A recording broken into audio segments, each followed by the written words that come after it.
Just kind of a little briefer on that. Okay, background of the invention. There are two elements to background of the invention: technical field of the invention, and related art. I don't know why the office has us do a technical field. I guess it helps them.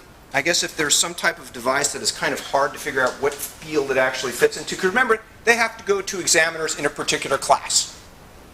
You don't want the guy in the class that does vacuum cleaners getting a desk lamp, okay? Because he doesn't understand the desk lamp electricity with respect to vacuums, all right?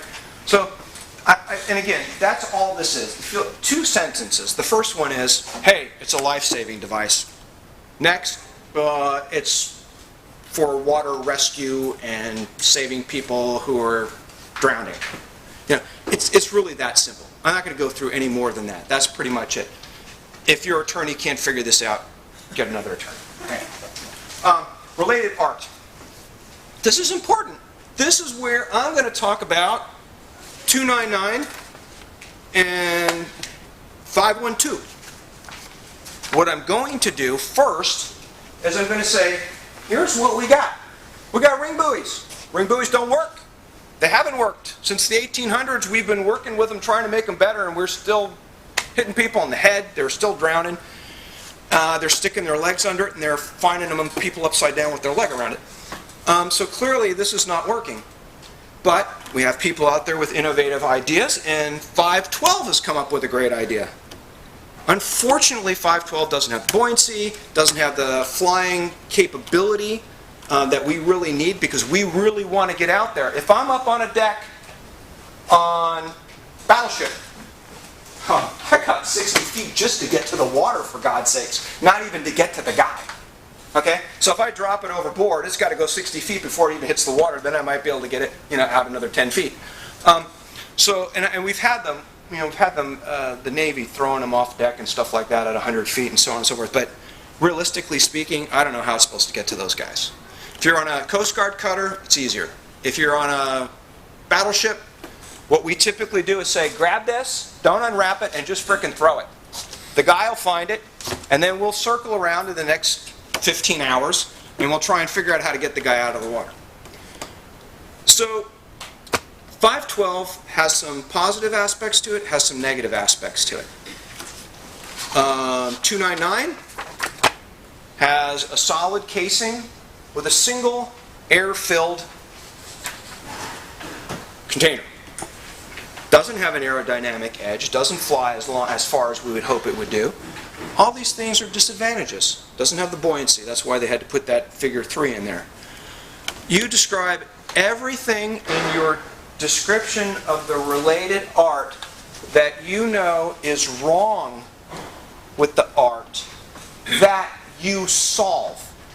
Do not talk to me about stuff you do not solve, because you are giving the examiner ammunition to say, hey, well, you say your device does all this stuff. Doesn't do that. You said it's going to do it. You said that in the background. I don't see it in the rest of the specification. Do not do that. You have an opportunity to lay the groundwork exactly the way you want it. You get to tell them how terrible it is, how many people have died, how they've died, which is, by the way your device doesn't do that, so that's the dying you want to worry about, and all these things. So you can really lay the groundwork that sets you up for some success. Summary of the invention. Typically speaking, in a regular patent application, I take your claims and I restate them in paragraph form. Why? Because what most people do who don't know anything about patents is they start talking about their invention. About it's doing this and it's doing that, it's got great potential and it sells,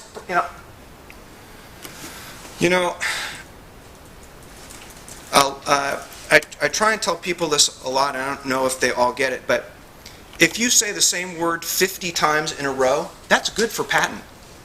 That's good for patent. It's not good for speaking with people, but it's definitely good for patent. Do not go outside the scope of your claims when you give that examiner a summary. Don't say anything more than what you put in the claims. You're setting yourself up for problems. Okay? But we don't need claims for provisional, right? Everybody knows that. No claims are required in filing a provisional. But if you're going to craft your provisional appropriately, we need at least the first claim. Otherwise, we don't know what to talk about in what order. And that's what patent agents and attorneys do. We use those claims, and you'll notice that if you read the claims, they're in a certain order. And when you go to the detailed description, that order is reflected in the detailed description. Okay?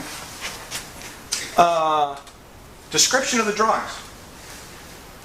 How many drawings do you need in a patent application? None. What is the rule of thumb? If a drawing is required for an examiner to understand the invention, you must provide it.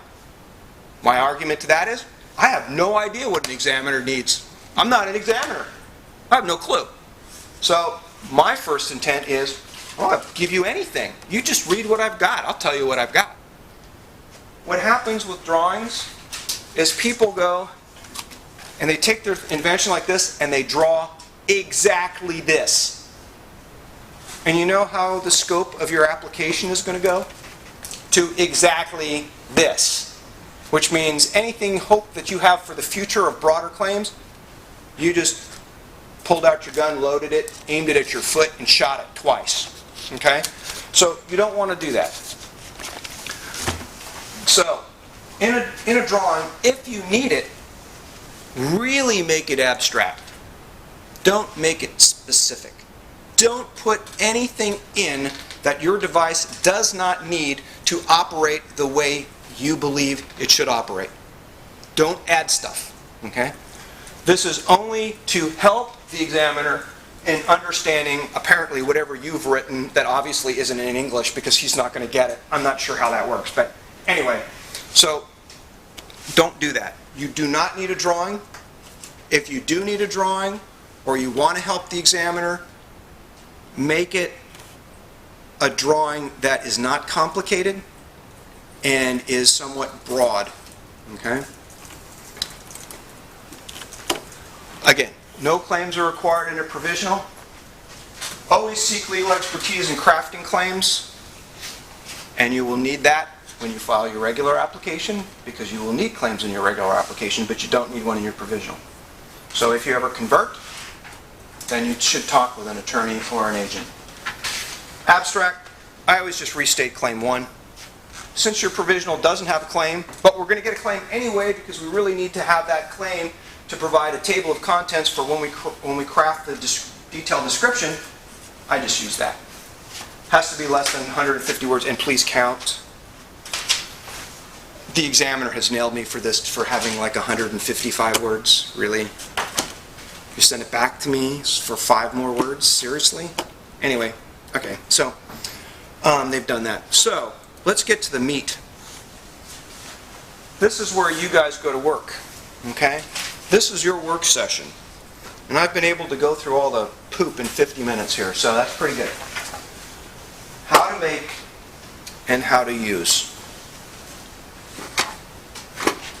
Some people, for some reason, don't quite understand how to make. Let me make it simple for you. You provide me all the pieces on the table, separated from your device, all in a big group. And I want you to pick one up at a time and start connecting it until you have your device. And I want you to describe each of those pieces in great detail. And broadly. What I mean in detail, I don't mean the exact specific piece. No. It can be this long, or it can be this long, it can be this wide, it can be this color, it can be made of this material or that material because material is relevant with respect to how it operates, so on and so forth. That's what I mean in great detail. Okay? Every element has to be in there. For some reason, people think that when they tell me the function of the item, that is how to make it. No, function of the item is not how to make it.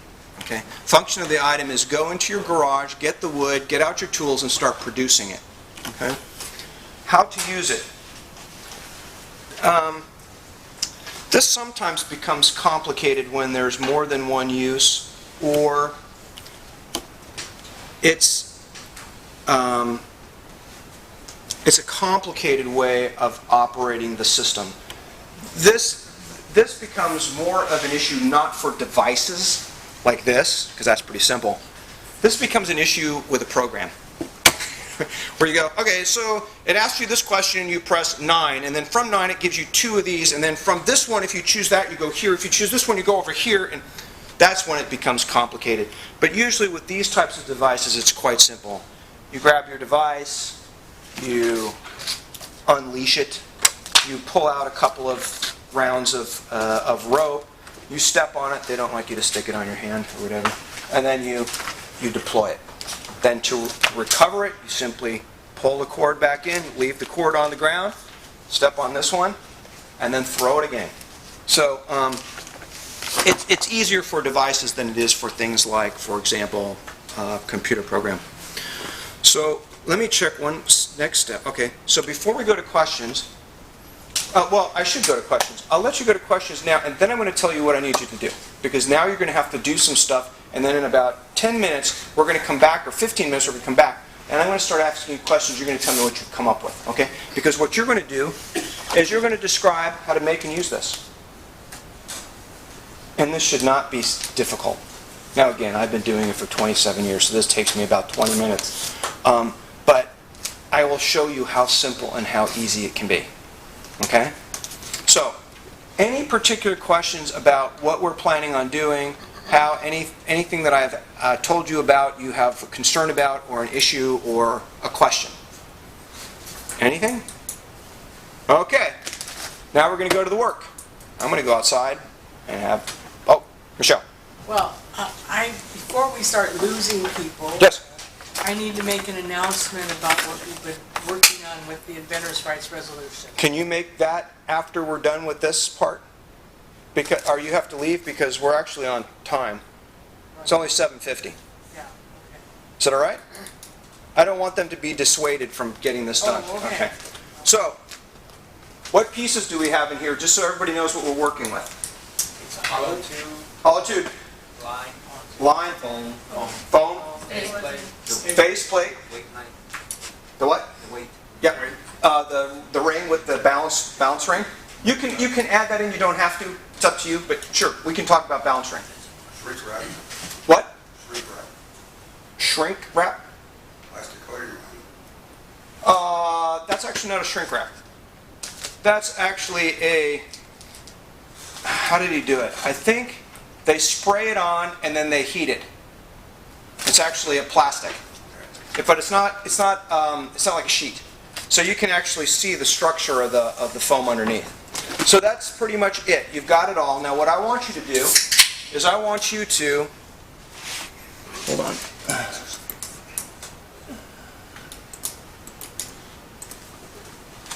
I want you to go in. I want you to take each element and describe it in detail. Now, if you take a look. Because I've given you some hints in here. If you take a look at the detailed description in your book here that I provided you, I've got some helpful little things. I've told you what's in there.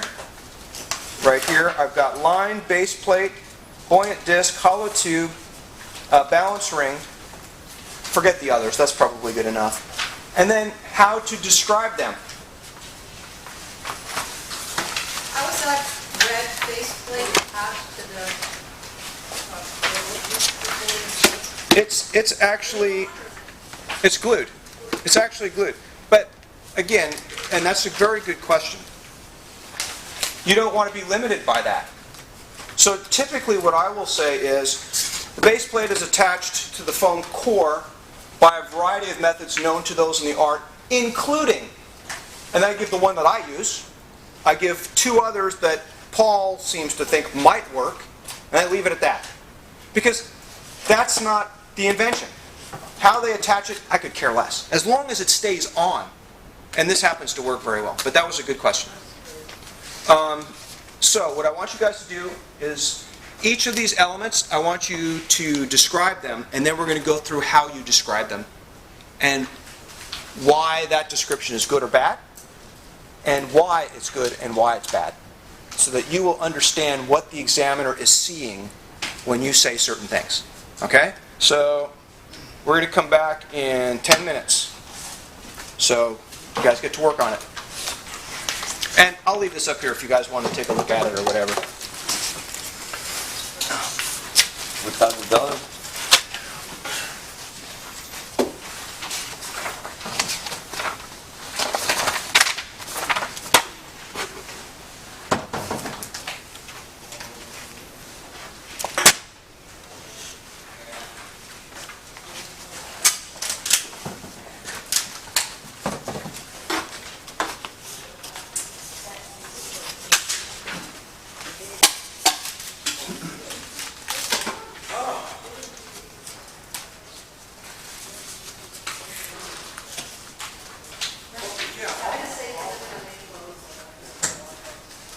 All the reasons that they rejected it had nothing to do with anything that business already overcome.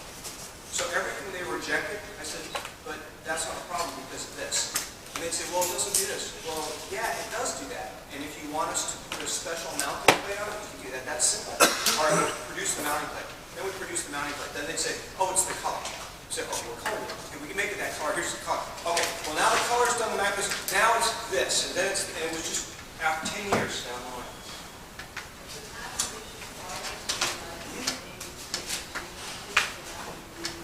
None of the change, we didn't have to change anything.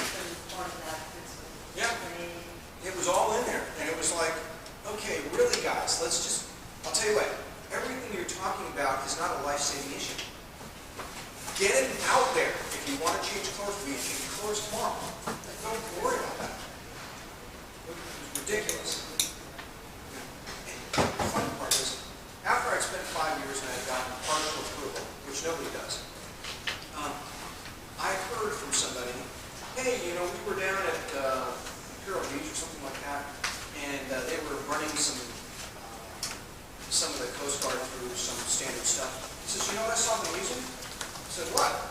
He said, they were using retriever. I said, what? How the hell did they get retrievers? They had gotten them somehow, and they were using them on the boats to train their people how to rescue. Yeah, we sold about 200. So there's about 200 out there. There's a foam cutter. So you get a plug that's about 8 square. And you fit it in this machine, and it's a heat element. And it makes that this. And you pull it out. The next one.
save a lot of money.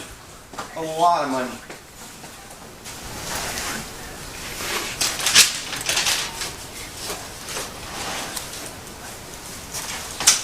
So usually you have me start with what I usually do at last.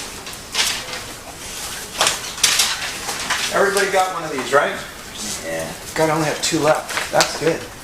That's really good. I'll take an extra. Thank you.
Shall we start?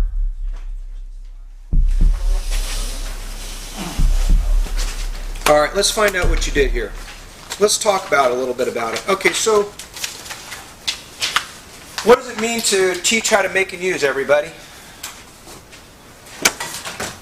All right, what it means is if you give me the pieces on the table, I can put them together based on your description. I know what each of the elements are.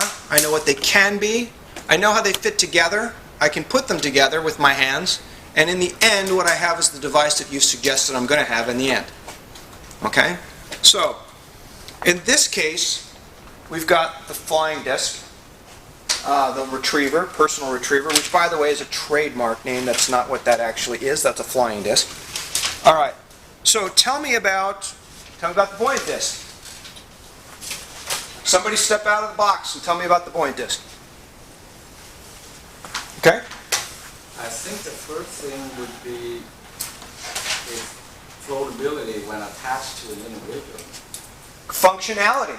So I would put a solid disc comprising means of providing flotations and attached to a 100 kilogram mass, submerging in the liquid, having density of water. Well, a solid, that's maybe difficult. Solid could mean solid plastic.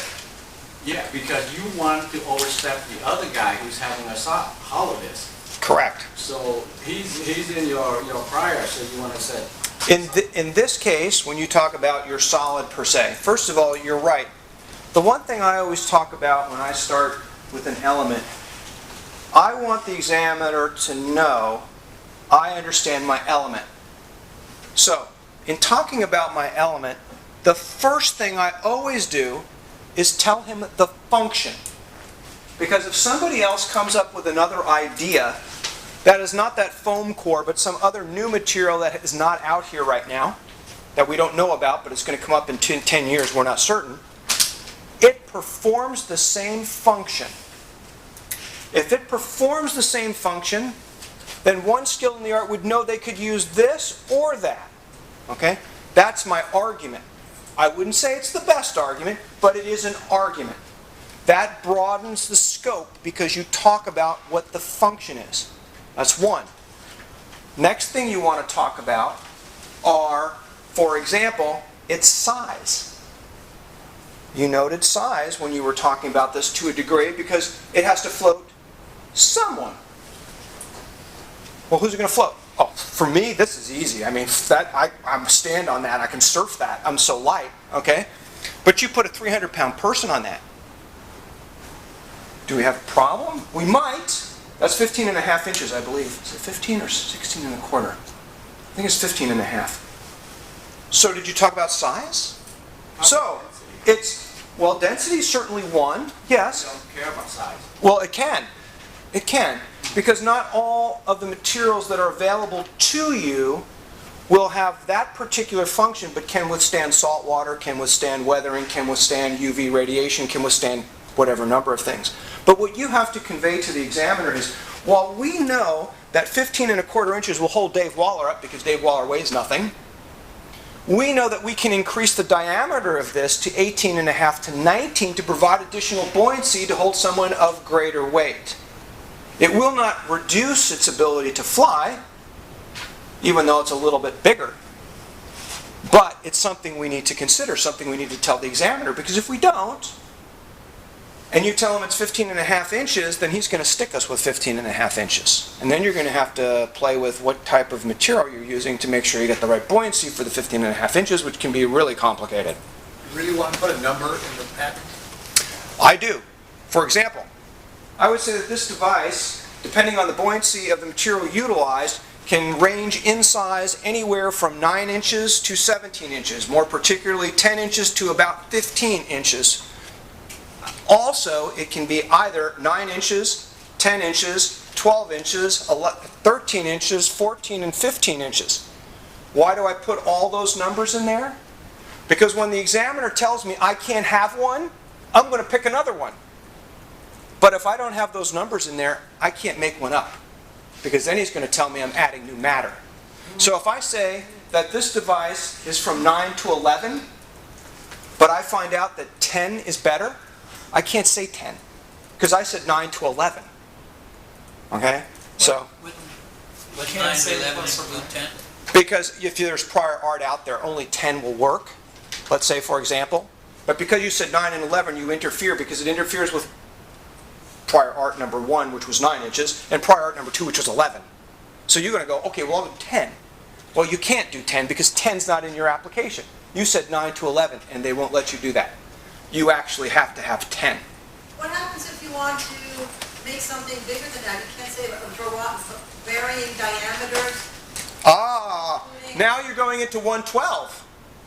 Now you're going into your detailed description of 112, which isn't, you're not describing it. You're saying it can be large. You want to keep it broad, right? So you can have Yeah, you want to keep it broad, so give it a range. So give it a range. And sometimes what I'll do is I'll do a ludicrous range.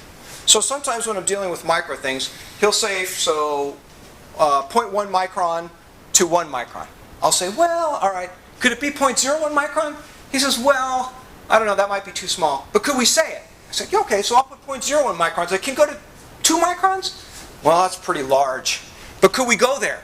Yes. So we'll go 0.01 to 2, then we'll say more particularly 0.0 whatever to whatever, and then I'll list them separately.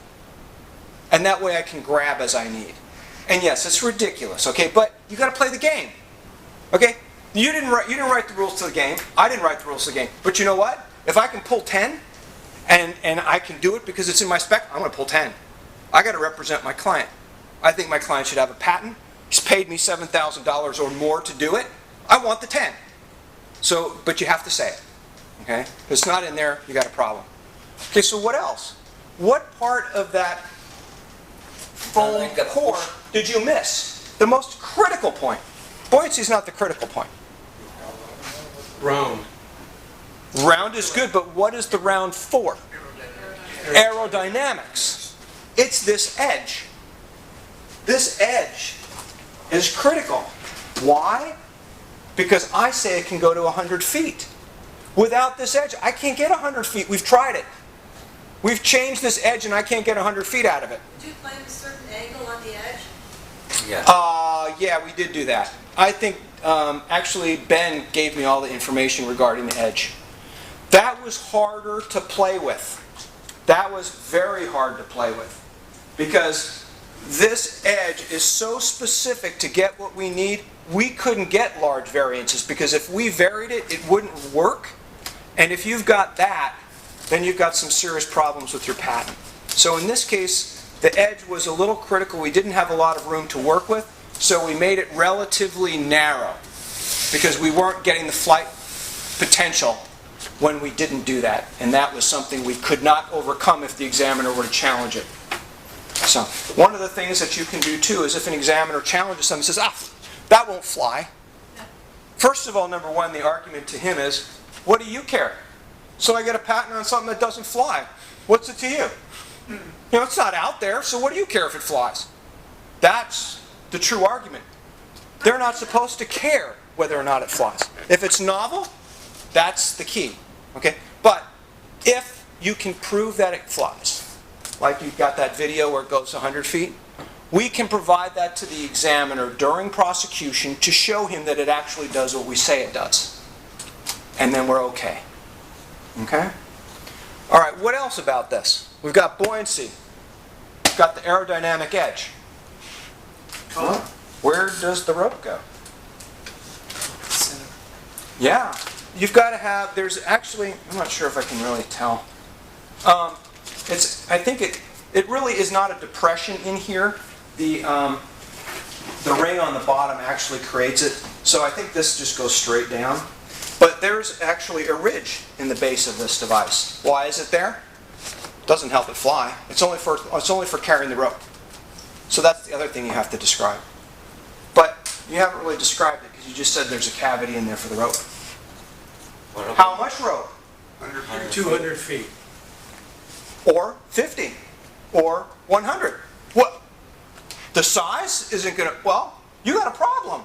Is the size big enough to hold 200? Is it big enough to hold 50? What's the size of the rope? If the size of the rope is twice this, you're not going to get 100 feet in there.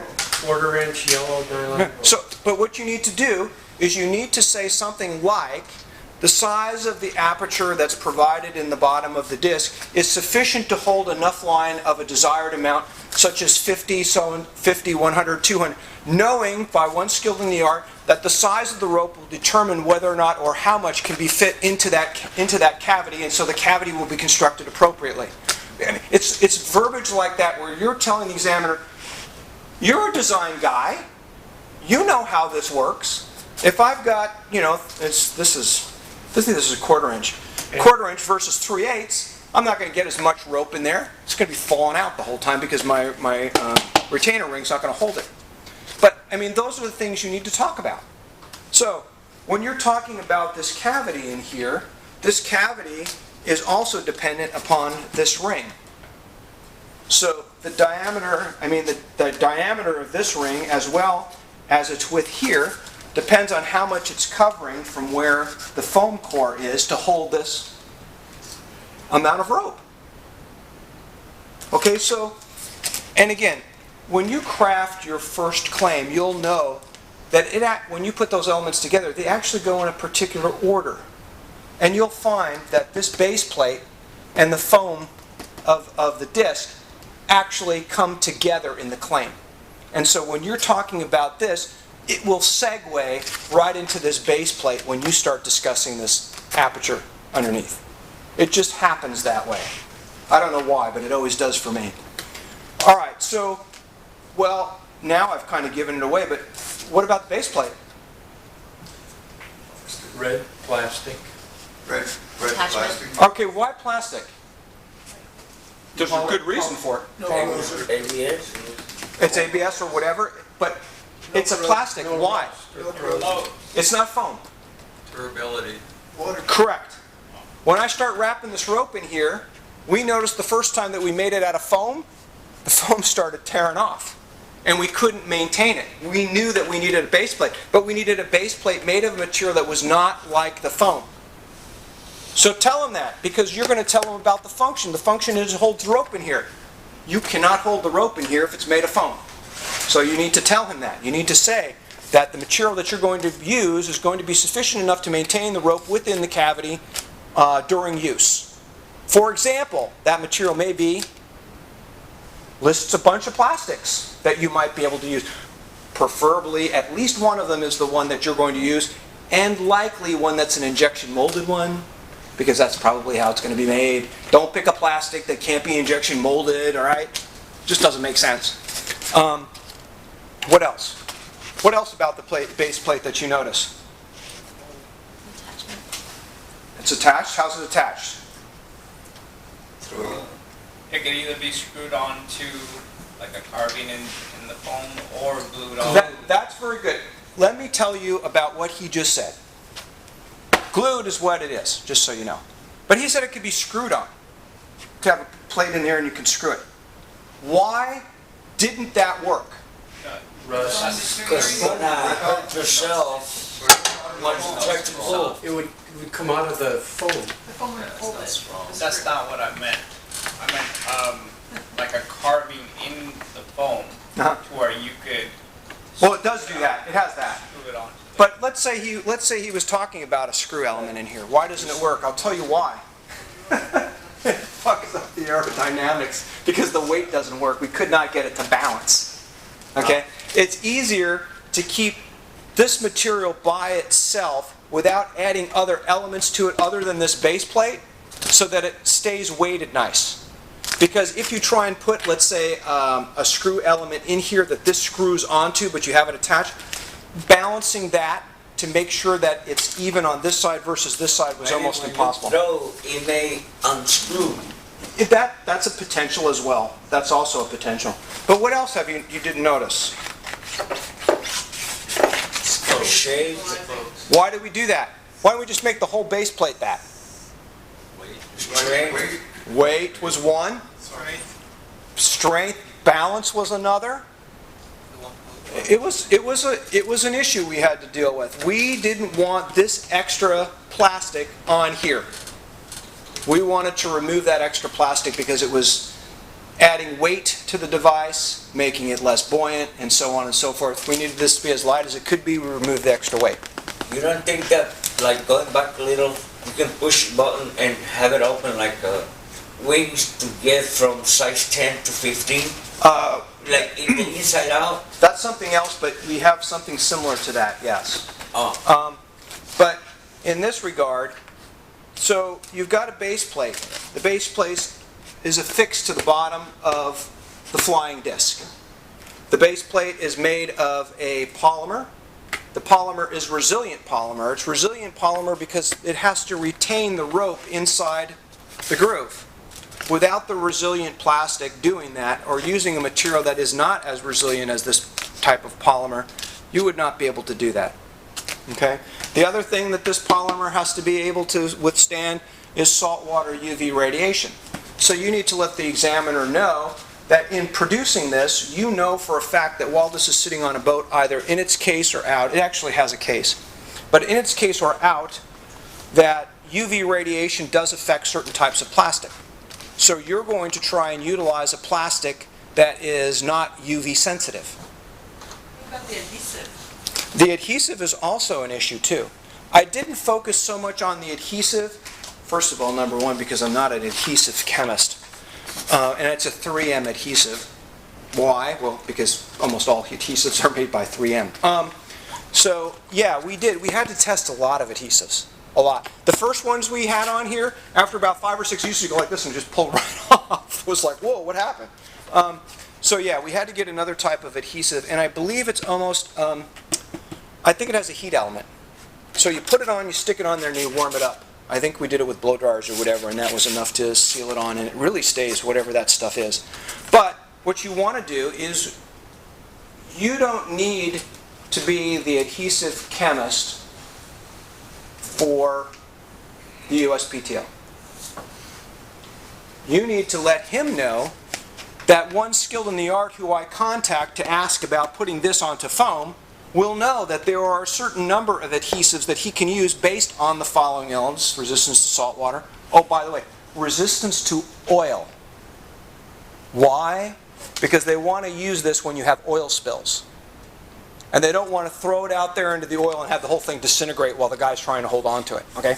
So, I mean, there were a number of things like that, but UV radiations, insensitive, and things like that. So those were things that you want to put into the patent application, letting the examiner, you know this, but you also know that one skilled in the art can narrow down from the hundreds or thousands of adhesives out there, 2 or 3 or 5 that will work.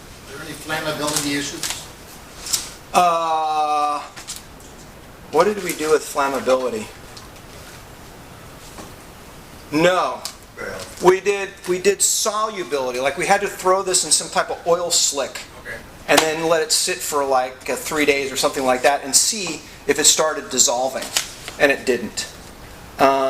We had to put it on a balance thing like this with a huge weight hanging from down here to see if it would deform or crack or break, and it didn't.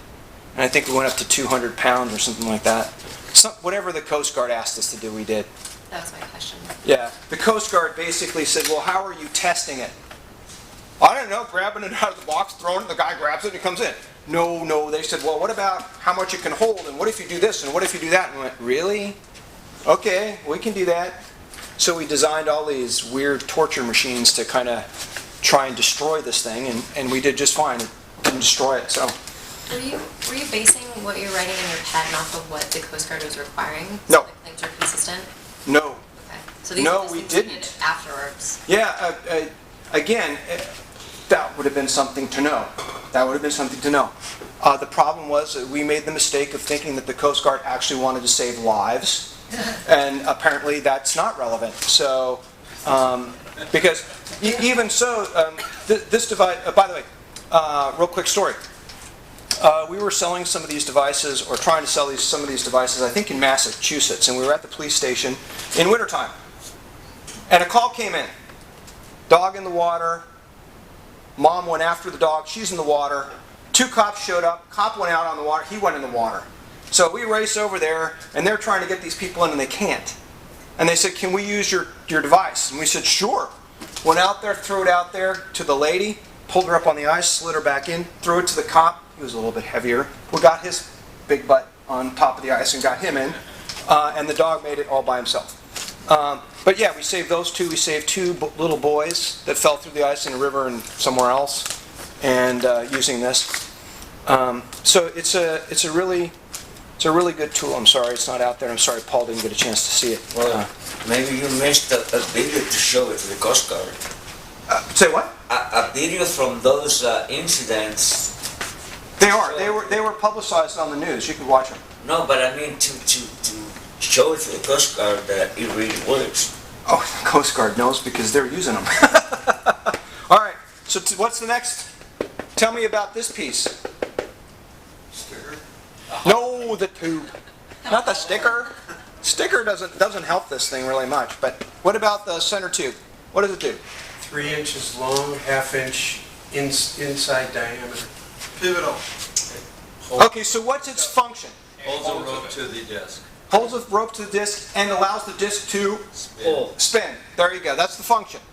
Note the function. What's the size? 3 inches. Okay, wait. Stay there. 3 inches. 3 inches because this happens to be 3 inches. But what if it's not? It depends. So, again, we would say something like 3 inches, depending on the thickness of the disc. Of course. If I make it bigger, it's going to be bigger. And you make it sound like, yeah, that's kind of obvious, unless you're really stupid. Make it sound like that. I do in the patent applications. Like, yeah, that's pretty obvious. Well, yeah, but the examiner is going to tell me it's not. So I got to tell him that. So you're right. So what about the diameter? Half to 3/4 of an inch. Could be ½ to 3/4 inch. With respect to what? The size of the rope. There you go. There you go. This is going to depend on the size of the rope being utilized, and it could range from anywhere from 1/4 inch to 3/8 to 1/2. I don't think you'd use it 1/2 because I don't know how you'd roll. That'd be a 5-foot throw. But anyway, so yeah. What else? What about the material that this is made of? Remember, it's rotating on this cable. I don't know what this is particularly made of. This is poly something. Propane. Yeah, I think so. It's the standard stuff they use for water stuff. But it's got to rotate in here a bazillion times. Well, if this is harder than this, then you're going to have some real serious problems because this is going to start eating this up. So you have to let the examiner know that the plastic that you're going to use here is going to be resilient with respect to the fact that it rotates on this 5,000 times in any single throw without interfering with its integrity. What's in it? A swivel? No, I think there's just a knot. Oh. I think there's just a knot. I would think it'd be Goes more down here. important that the rope would not tear rather than That is. They've also had us do that too. We had to take this rope and we had to stretch it. It had to be oiled. It had to be heated. It had to be UV radiated, and then we had to pull it to the nth degree. And it basically stayed up to, I think in good condition like this it was about 250. But after being used and being mistreated, I think it went down to about 150. So yeah. So then when you start talking about the rope, which we'll talk about next after this, you're going to have to do some considerations there too. So what else about this tube? One thing about the diameter here, since we're connecting this rope through a double knot, I think it's a double knot, I can't remember and I'm not going to pull that off, but I think it's a double knot in there. That double knot of whatever material is that you use has to create a knot larger than the aperture of this. Again, I know that's stupid because obviously it's not going to stay in the hole if the knot's not bigger than the aperture. Tell them that. Tell them that when you create that double knot with whatever cord it is that you're using, the size of that double knot will be larger than this tube diameter, but the tube diameter will allow the rope that's being utilized to go through it. Okay? What does that basically say? It basically says when I stick the rope through and put a knot on it, the thing's not going to come off. But you're going to have to tell it to him, and you're going to have to tell it to him in a way that he's going to understand. All right. Next. Tell me about the line. Should float. Hmm? It should float. 100 feet of yellow braided or woven. Why braided? Braided, there's multiple strands. That's exactly right. Does that sound stupid to you? Sounds stupid to me. But yeah, they actually needed something like that, the Coast Guard. You know, had to be braided. Really? Why would it not be braided? But anyway, so yeah, braided. That's important. What else? Color. Not too stiff. That was important too, because we were having problems with some of the stuff was so resistant to bending, it wasn't staying on the spool very well. So that was important too. What, float? Float was nice. This stuff, I don't know if it necessarily floats, but it doesn't. It floats. Float. It doesn't sink. It does a little bit? Okay. It didn't sink, but it didn't really stay on top of the water, really. I didn't know how to explain it, but yes, that's very important. Exactly. Adds to the buoyancy, doesn't sink anything. It's not cotton. Why is cotton not good? Wow, yeah, because when it gets wet, then it's like 50 pounds, you know? And yeah, you're absolutely right. So you're going to pick a polymer that doesn't retain water. And this one actually does retain a little bit of water. After you've thrown out and you pull it in, we kind of shake it off before we use it again to get some of the water off of it. But yeah, that's certainly something. What else? The color. Color can be relevant. Color can be relevant. I'm not sure. You said it had to be yellow, white, or orange. That was mostly this. So you can see this. When they're flying overhead and they're looking for something, depending on how you're hanging on this, they want a color that's observable at night as well as during the day. All safety equipment has to be that color. One of those three colors. Yeah, that's what the Coast Guard said.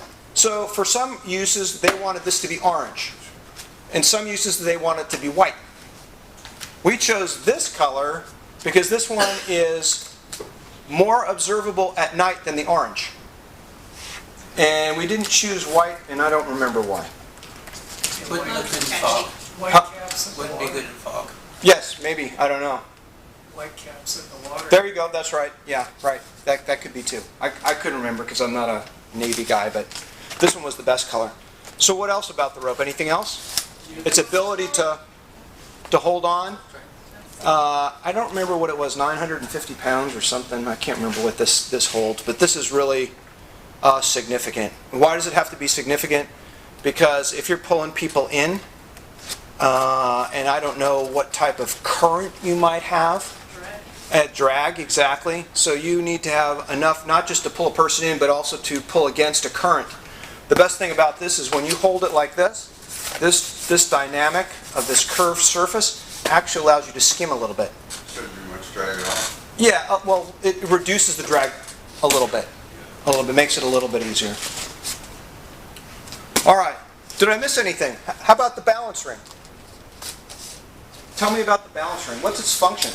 Allows it to Stability, Increase moment of inertia. distance. It keeps it to where it's flying the way you want it to be. The weight is probably centered closer to the bottom so that... That's exactly correct. That's exactly correct. It is centered toward the bottom. That is absolutely correct. So that it flies with the weighted side down. Exactly. And that's exactly what it does. And it's so funny because, like I said earlier, when I threw this, I can't throw a frisbee for the life of me, but when I threw it, it does this. You know? But it only did that like twice. It went boom, boom, and then it just stayed like that. And it didn't stop. It just kept rotating and just kept flying. And it didn't stop until all the rope was out. And it lost very little altitude through the entire flight, which was really surprising. So what can the ring be made out of then? Oh, I know. Lead. No, of course not. That's going to reduce the buoyancy. What else? Aluminum. Could be aluminum. Could be aluminum. How about high density polymer? High density polymer. The ring was really tough, by the way, to create and to put in there appropriately to balance this right. What we chose was a high density polymer because it had weight, but not too much weight. It was enough to create the inertia necessary to keep it rotating without having this problem with the weight distribution not being right and causing it to jerk and pull. And that allowed it to balance itself and fly more evenly. So you have to describe that for them. I know it sounds obvious, but you would have to describe for them what the balance ring is doing. Well, it's a balance ring. Yeah. Well, tell the examiner. Because if you have to grab information about how this balance ring works the way you see it, that may be in contradiction to one of your prior art pieces. And if it is, you got them. You can use that. Okay? So, the balance ring it made this a better device by 25%. Without the balance ring, it still worked. But the balance ring increased its performance. And it was significant. All right. So, when we talk about the elements, I also like to talk about how they're pieced together. So, if you talk about function, you talk about what it's made out of, you talk about how it is connected to the other pieces. Because absent that, without the connection element, all you have is a bunch of disjointed pieces. Remember, you're telling them how to make. So making means also not just producing the elements that you're going to fasten together to make the device. It's how those elements go together. For example, if I took off my watch and pulled it all apart and gave it to you, would you go, oh yeah, that's obvious, I just put all these pieces here and then it just works, right? Well, no, not unless you're a watchmaker. You wouldn't be able to do that. So that's the part of how to make. So once you've finished describing each of these elements, tell the examiner how they're connected together. Because that's critical. Okay? There's snap gun or? Some can be snap, some can be adhesive, some can be press fit. So again, it's one skilled in the art oftentimes knows how to connect pieces such that they are fixed appropriately. But you do have to tell the examiner what goes where. Okay? So, given this tube, he may not necessarily know where the tube goes. It's not really obvious why it would be there. I'm just going to thread this through this thing, and I'm going to put a knot here, and I'm good to go. And it's going to go, I got an extra piece. So, telling him where that goes and how that fits together, and that the rope goes through it, and so on. And it also protects the foam core. If I didn't have this circular piece here, and I just had the rope in here, every time it went out and it spun, it'd start ripping a little bit more. A little bit more, a little bit more. So yeah, you've got this is also a protection device to keep the disc in proper shape. All right, questions? Gene said on that connection part, he said, think of that song where the head bone connected to the neck bone and the neck bone connected to... I'm sorry, who said what? Gene Quinn. He's the guy that wrote a lot in Investor Digest, IQ Watchdog. Oh, okay. And he said what? He said that in that connection part, think about that song of the head bone connected. Oh yeah, exactly. Exactly. And the neck bone exactly. And you'll find that when and if you work through some claims with your patent agent or patent attorney, you'll see that your claims are very much like that. If I'm describing an arm, you're going to see me start talking about how this finger goes to this piece, to this piece, to my hand, to my wrist, to my elbow, and so on and so forth. It just comes out that way in the end when you start putting your device together in the claim. What else? Do you have to mention the lifespan on the device or the No. time that it can be used? No. No. That's a good question. Every device has limitations. The examiner is not interested per se in your limitations because your limitations may be a product of the elements that you use and not necessarily the device itself. So that doesn't really help you. I mean, you could tell him, well, if I use foam but I don't use the central spool and I just rut the rope in there, then that disc will only last 10 times when I throw it. That's not really getting you anywhere. I mean, describe how those pieces fit together and leave it up to the examiner to deal with how that goes. And you're doing all of this descriptive talk without an actual picture or drawing of the product before. You were stating earlier that you don't want them to see the product. No, I would never say that. I'll try and answer that complicated question. Number one, you never have to build a prototype before you file a patent application. If you come to me and you start talking to me about a device and you have pictures, I simply put it together in my head. There are very few things that I can't assemble in my head, spin them and rotate them and see everything. Okay?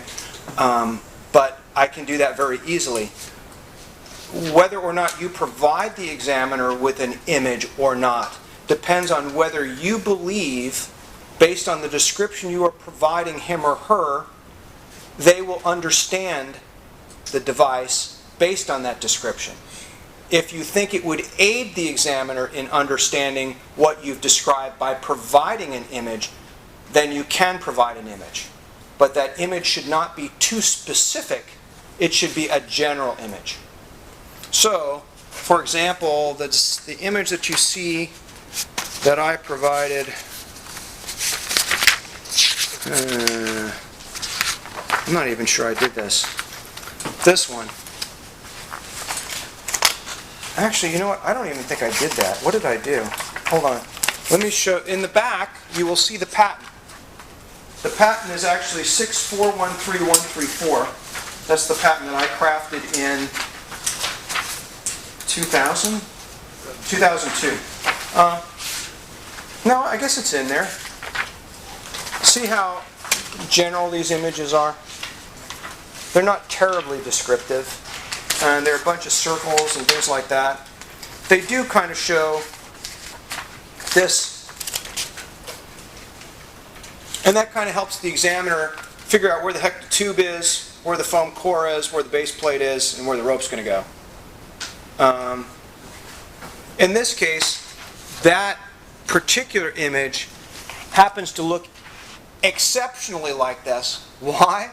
Well, because the frickin' edge, we couldn't really do much with the edge. This was the edge. This was the edge that worked. If you change this edge, it will not work. So we were kind of left with that. But if this edge was not relevant, I probably would have just put a flat disc, not given it any edge or anything like that. But the edge in this circumstance allowed it to do the things that we said the prior art couldn't do. That edge, though, like from here, you can see it kind of goes in and out. Correct. To get the precision on how many millimeters in and the exact angle and all that business, that's like the key thing. I believe it's in the patent, but you'd have to take a look. Ben Doherty designed that, and so he gave me the information to put in the patent on that particular edge. David, what about using the phrase, but not limited to, in an application? We do it a lot. But then the examiner says, well, it depends on, this is the way I always like to handle it. I use that as a catch-all phrase, and then I describe it more. Or if I'm in a bind, I use it because I don't know what the heck else to put. But I don't like to do that because the examiner is going to get persnickety about it. So typically what I do, if I've got some type of element that I'm working with, and I'm, let's say, talking about what it's made out of, I'll describe its function. I'll give one type of material that we're using, and two other ones that I think might be able to be used, that my client says will most likely work. And then I'll say, or other similar materials. Yeah. I mean, but remember, I didn't say just materials that work. because that's going to go nowhere. I've given him the function, which helps me define the world of materials I'm working in, because that's not everything. And I can say that's limited. It has to perform this function. Then I give him one that works, which is what we use, so if I need to go to that, I will take it. And I give him two others and say, see, one skilled in the art would know that these three work, so there's probably two others. I mean, it's not specific. It's not making this invention. It just happens to be a part, and that part can be of these particular materials, but it's not limiting the invention in any way. Did you say others could be used at the end of that? Yeah, or other similar. Yeah. Again, I'm telling the examiner, I'm talking about one skilled in the art. If you don't know other similar ones, you're not one skilled in the art. So I'm not talking about you, type thing. And the examiner will know, because examiners are picked for classes, for device classes that they are trained in. So if I went to the patent office and was an examiner, I would be in a chemistry division, probably in therapeutics and or diagnostics, because that's my training. But I would not be in mechanical devices or anything like that. So, David. yeah. Oh, you go ahead. Yeah, this is important. She's got to give one. Well, it's, San Diego Inventors Forum is part of a collaboration with U.S. inventors fighting to get corrections to the patent law. Because right now we are having major companies infringe on patents, and the inventor has to go to this patent trial and review board, and we have up to 85% of patents getting invalidated. So we have an inventors' rights resolution that many hundreds of inventors around the country have signed. We are making the calls on congressional representatives. I have now visited 8 offices in Southern California, but we have an opportunity next Monday and for an event called the Innovation Improving Lives. Is being put on by the U.S. Chamber, the Global Innovation Policy Center, the U.S. Patent Office, and the Orange County Business Council. It's from 9 to noon, and Congressman Lou Correa from Santa Ana is going to make the initial comments, and he is on the Intellectual Property Subcommittee of Energy and Commerce in Congress, so he would be the right representative to introduce a bill to correct the problems. So if there's anybody that's available to go next Monday to this meeting, I can email you the link to register to go. Is it up in Orange County? Yes, it's in Irvine. 9 to noon in Irvine at the Edwards Life Centers on 1 Edwards Way in Irvine, California. So there's a link I have that I got my email on my phone that I can forward to you if you will give me your email address if you're available to go. So the more inventors that show up, the better. We met with his district director at his office, and we had 3 inventors go with me to his office. But the more people show up at these kinds of events, and this is being done all over the country because there's 45 other inventors groups in the country, and we're all collaborating on doing this. Is that notice done by the way of the Orange County Inventor Group? Is that how you... This was sent to me by Randy Landernow of U.S. Inventors, Okay. but it may have been gone out by the... Because I'm seeing them tomorrow. Okay. So if I can get a snapshot of that, I said, throw it that way too. Right. You can either come and give me your email address, sign up on my piece of paper, or if you have a business card, then I can forward it to you.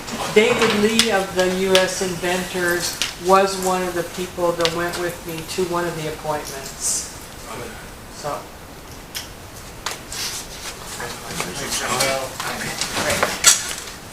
All right, any last questions? Have you ever considered doing a design patent on that, since it's such a unique shape and so particular with the angle and so on? Is that ever considered? Absolutely. I don't think we did, at that time, but yes, the fact is that this is so unique that yes, a design patent would be appropriate for this. What about the bottom? Well, honestly, the bottom line here is, and I do all the intellectual property for Lifesaver. I have a choice. Okay, the company really doesn't have a lot of money. I can't enforce anything. So if I get a design patent, what the heck am I going to do with it? I can't enforce it because I don't have any money to do it. So it's really a matter of, again, it's a corporate decision. That's why when you asked me questions which seem quite simple, sometimes they're not as simple because it really depends on what the corporation's doing, what the focus is, where you're going, what your goals are. If this thing were to really go to market and be very successful, having that extra protection would be beneficial, correct? Absolutely. Oh yeah, absolutely. Honestly, this should be on every watercraft, period. Why? Because the ring buoy doesn't work. That's why. It hasn't worked since the 1800s, okay? It was better than nothing, but this actually works. So a lot of wealthy people that we know that we had talked with, they all have them on their boats. And some of them have more than one, and they use them when they need them. But, and the U.S. Coast Guard apparently uses them and thinks it's really good too. But yeah, we should have sold hundreds of thousands of these by now. But without having the U.S. Coast Guard approval, we could not put them in the stores to sell them. Because they didn't want to have any liability selling something that did not have U.S. Coast Guard approval. And the U.S. Coast Guard said, Something I don't similar think so. to that. Back in the 60s and 70s, water ski flotation vests were not USC That's correct. Coast Guard approved. And That made a problem. they kept developing them. By 1985, without much apparent visible change, it became Coast Guard approved. Yep. You're telling me the Coast Guard uses it and carries it, but they don't approve it? Correct. Correct. Now, that's They use it for training their people. ludicrous. Yeah. And I actually mentioned it to them too while I was trying to prosecute this, telling them they should give us allowance. And I think the reason I got partial allowance was because of that. But they said, look, Mr. Waller, that's another division. Now the guys that are using that's not us. And it's like, wait a minute, you're the Coast Guard, right? So, oh no, yeah, but those are training guys. They're not the same guys. So I said, hey, okay, whatever. They're training guys. Yeah, Part of the Army. Yeah, I give up, you know. It's like, I give up. Can you touch on, let's go back to the USPTO, this on Coast Guard. Can you touch up on the Marcus group, whether it can be used in EPA, whether it can be used non-chemically? Say that again, the Marcouche groups? Yeah. Can it be used in a PPA? Why? You don't need claims. And I would not use a Marcouche group in language, and absolutely not, because you will be limited therefore, so why would you do that? If I'm going to prepare a provisional application, if I'm going to prepare a provisional application, I'm going to put language in the detailed description, I'm not going to limit myself in the detailed description using a Marcouche group. Does everybody know what a Marcouche group is? No. Okay, sorry.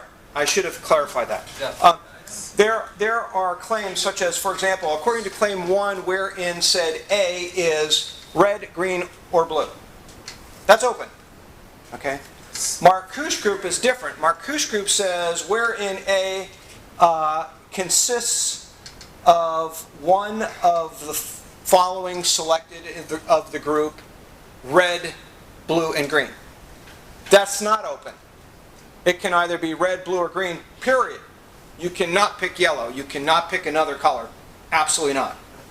If you have a claim that says it can be red, blue, or green, and it's not a Marcouche group, it's still open to potentially other colors. So a Marcouche group specifically limits. And the reason Marcouche group became a claim was because those types of limitations were being required to get allowed patents because things were considered to be too broad. So they were allowing Marcouche group claims. They're often used in chemical formulas. I'm a chemist.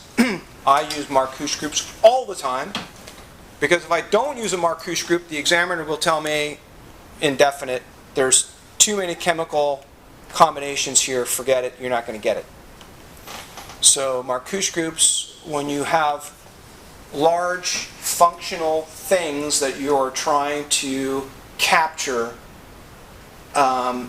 allow the office to feel better about that claim actually being limited and not being too broad. Try to narrow the scope then? Yeah, it narrows it down. It can only be one of those in the Marcuse group, period.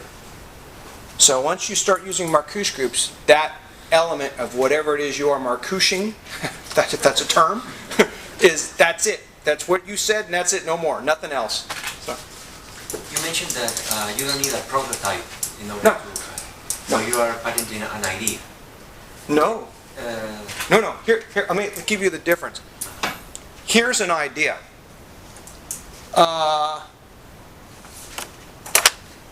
This is a device that translates English into German. That's an idea.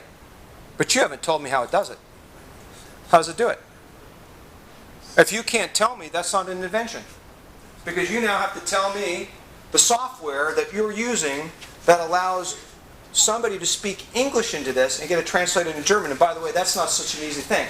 Because the Germans don't put verbs in the middle of their sentences. You don't know what's happening in German until you wait for the last word, and then you figure out what's going on.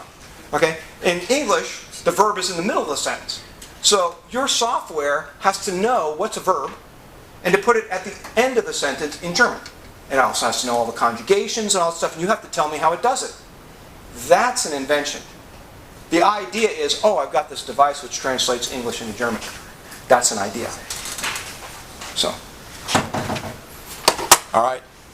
But all those specifics have to be mentioned in order to patent. Even you haven't built the prototype. If as long as you, in your own mind, as one skilled in the art, can assemble what it is that you believe is your invention, convey that in writing on a piece of paper such that one skilled in the art can make and use it, you're good to go. Example. Let's say you haven't built the prototype for the device. This? Yes. And you didn't mention about the aerodynamic angle. Are you at risk that somebody else can? Absolutely, absolutely. If we actually had the prototype for this before we did it, and luckily enough, because we needed to have this edge, otherwise it would not have worked. So you're right. If I had tried to craft this without this edge, we'd have had a patent that really wasn't very valuable to us because we would not have reached 100 feet. So it's better to do a prototype. No. Just make sure that it works, right? Just like you did. There's a lot of things I can put in my head, and I guarantee you they'll work. I don't need to make a prototype. But not this one because of That the one? dynamics. See? Yeah, that's an exception. Yeah, that's very much an Always, exception. there's an edge in there. Always. Sometimes you need it to show someone else though how it works. Depends. I can tell you under certain business circumstances, you want to put something out there before you've even done it because you want to keep people away from it so you have time to develop it. So, like I said, every time somebody asks the questions, I always say, well, maybe. And they always wonder why I don't just have a specific answer. I just don't because there's so much things, there's a lot of moving pieces. So. That happened to me when I built this thing on the internet. I talked to Snap-on Tools, and boy, I made the biggest mistake of my life. I received a letter on the mail, and the guy said, I'll offer you $250 for it. If not, if you don't sell it to me, I'm gonna take you to court. All right. Well, I mean that's a different circumstance. But just so everybody is aware, I don't know the particulars here, but if you have an invention and you haven't filed a patent application, you don't really have protection from the federal government. Now you can sign an NDA, which gives you contractual obligation. I had a patent on that. Okay, but under those circumstances, you want to try and protect your invention before you begin to talk with others about it. So, and I understand that there are circumstances where, well, I got to have this prototype made and I got to tell the guy who's making it how to do this and so on and so forth. I understand that. That's why we have NDAs, so that you can bind him contractually, not patent-wise or federally, but you can bind him contractually, and hopefully he doesn't take it and run with it. But that's something you need to be aware of. Sometimes with prototypes, you can get one part to one group. Of course, one part of to another, course. They can't really figure Of course, that's how they make Coke. Coke makes part of it over here, and another part over to there, and then these guys get it together and they mix it. And that way it doesn't get out. I So, always wondered. yeah. Pepsi does it too. Right. Trade secrets. It's trade secret versus patent. Right. Different, very different. Yeah. Pardon? NDA? And non-disclosure agreement or confidentiality agreement or anything that binds the person that you're disseminating your information to keep that information confidential and only between you two. And that is enforceable in a court of law. But recognize that if you're going to enforce it, you got to get an attorney and you got to go to court, which means you've got to pay. So just, there's give and takes. Go ahead. Is the patent office working its way out of provisional patents? No. I was reading something on. No, I don't believe so. I mean, it doesn't really hurt me. I'm not. Personally for me, there's only one benefit to a provisional application. I get 12 extra months. Everything else, nothing. I still write the same application. I still put everything into it. I still write claims because I want to know exactly where I'm going when I craft that provisional.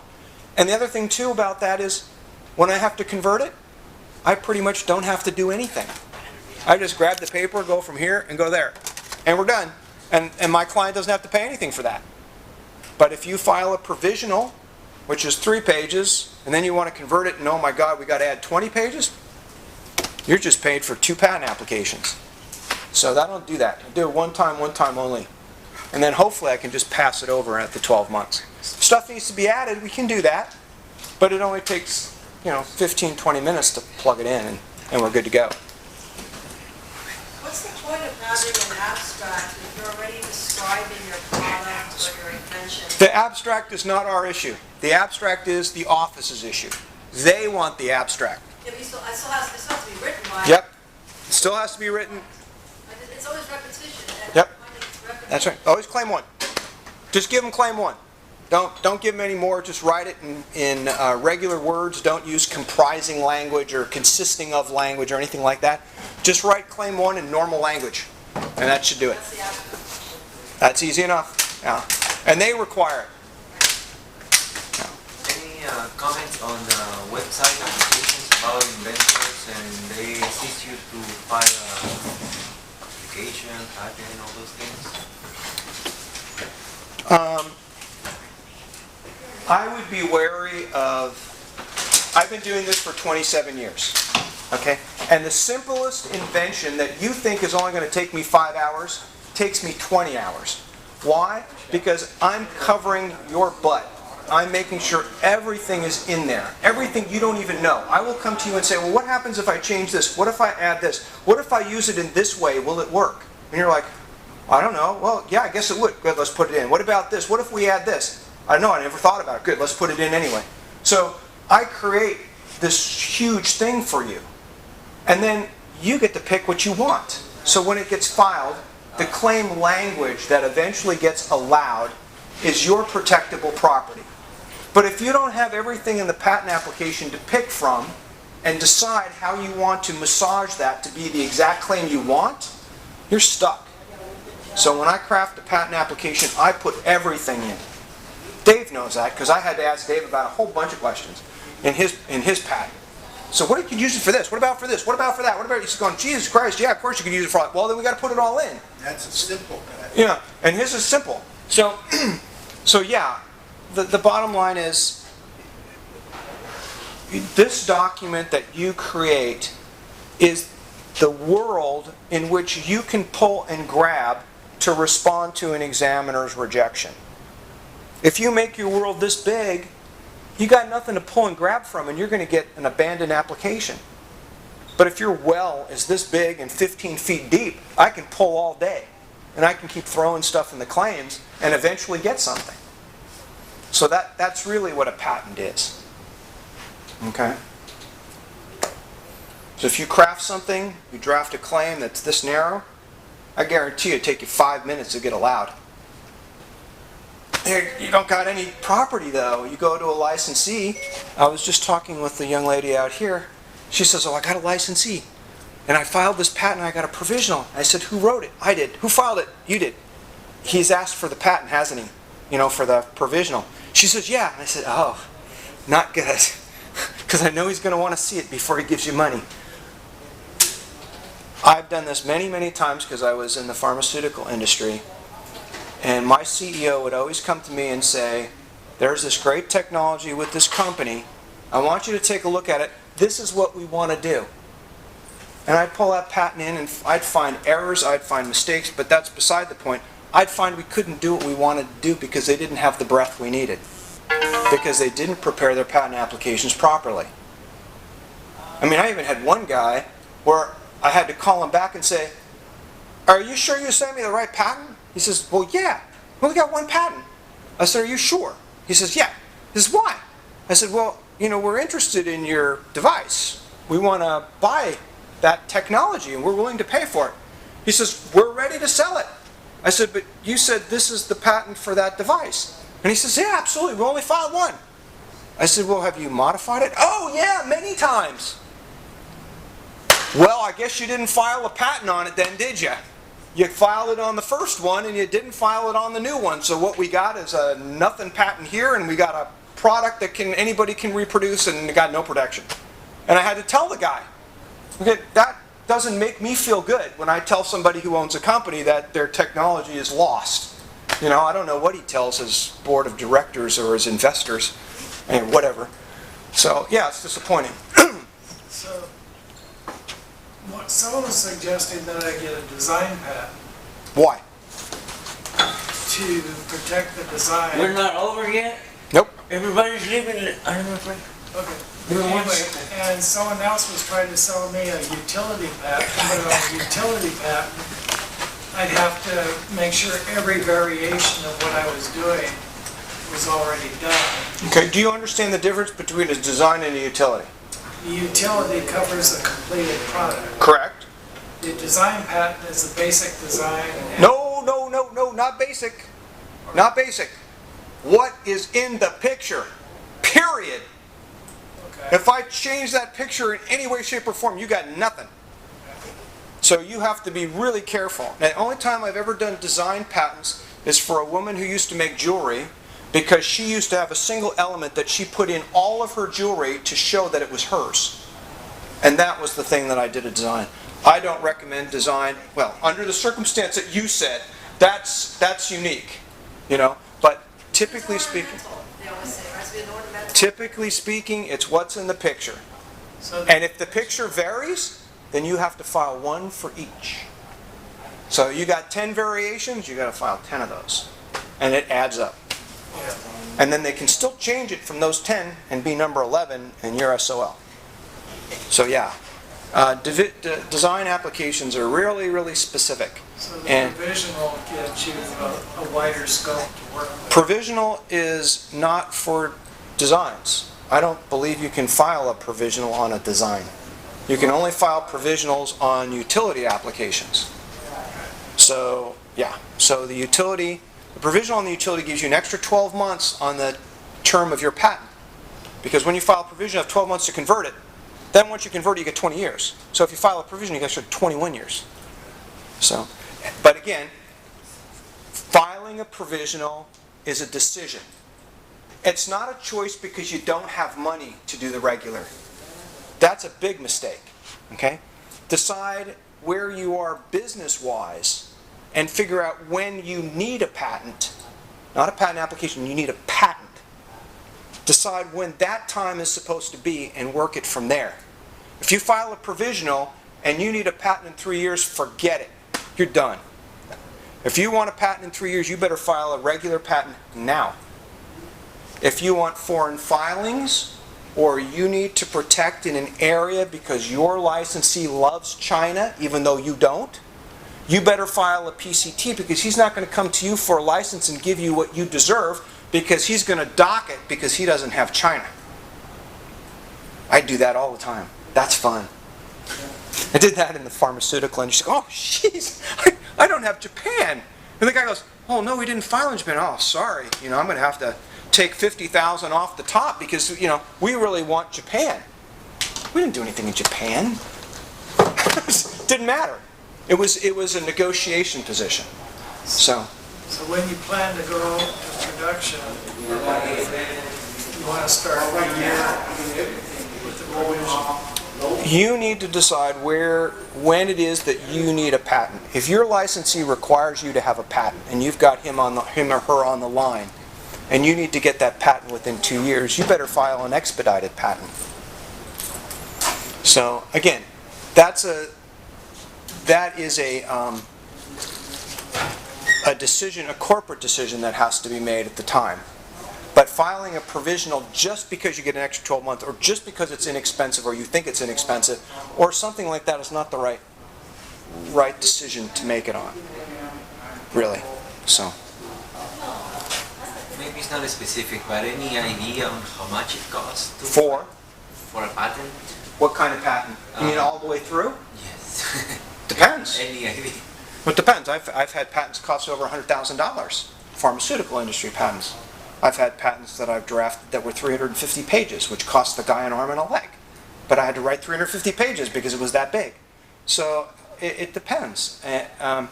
Again, this one was a 9-month quick beauty. Let's see. Paul probably paid. Let's see. At that time, maybe 10 total.